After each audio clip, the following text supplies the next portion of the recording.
how can they figure out if now's the right time financially? Well, actually, the most obvious thing to do, and this may sound self-serving, but call us and we'll get you pre-qualified. And part of that process, I mean, seriously though, part of that process exactly hits on this kind of, these kind of questions. Our role in pre-qualifying somebody to buy a home, we dig into some details, obviously, about your financial profile. We learn a lot about what you earn and how much money you have in the bank. And a good part of that process is us being able to tell them, a young couple in this situation, number one, what can they afford? What can they be relatively well assured we can arrange a loan for them at a certain price level and so forth?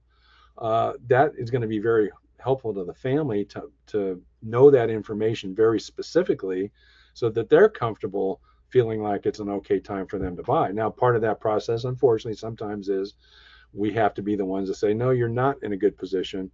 I know you got a young baby coming, but here's what, and then what the role we play there is try to get them on a path where they can qualify, in a reasonably quick fashion at a later date.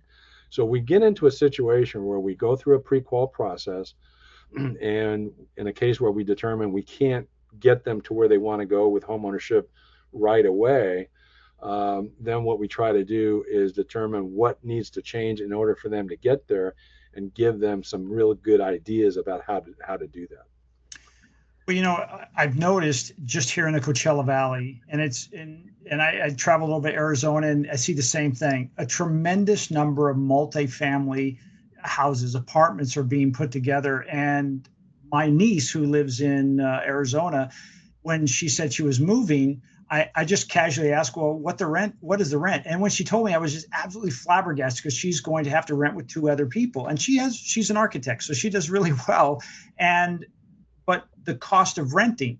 So I'd look at this and say, is there an easy or a simple way for someone to calculate, hey, if they're better off continuing to rent, or if buying is actually more affordable and stable, especially, with a family on the way? And the reason I ask is, we don't look at things like the write-off for taxes or depreciation or whatever it may be, that's something you can help with to help them understand, hey, I'm better off, instead of just giving my money to the landlord every month, I should be buying.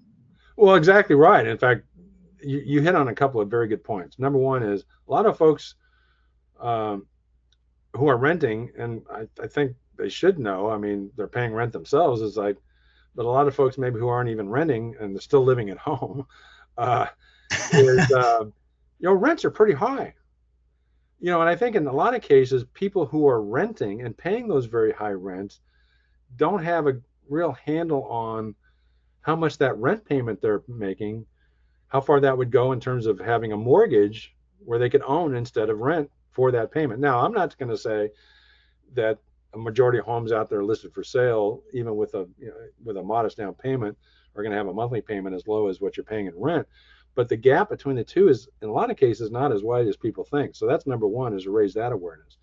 And then number two, during that process of us pre-qualifying you, in most cases, yes, the total housing expense for ownership, the mortgage that we would arrange, the taxes, the insurance, the HOA dues, that total monthly, probably a majority of cases is going to be more than what they're paying for rent right now. But again, the gap in a lot of cases is not that wide. And then what we do is try to show them, hey, look, you're paying a little bit more per month than you're paying now. That may feel uncomfortable, but you have to take into account, for example, the tax benefit of home ownership. We can help you. In fact, we can even get you with an accountant where they can, in very great detail, show you, what you would do in terms of adjusting your withholding from your paycheck to bring more cash home every month to support that higher housing expense, recognizing the fact that you're going to get a tax deduction benefit from the mortgage interest at the end of the year. That should, I mean, a good accountant can calculate that very precisely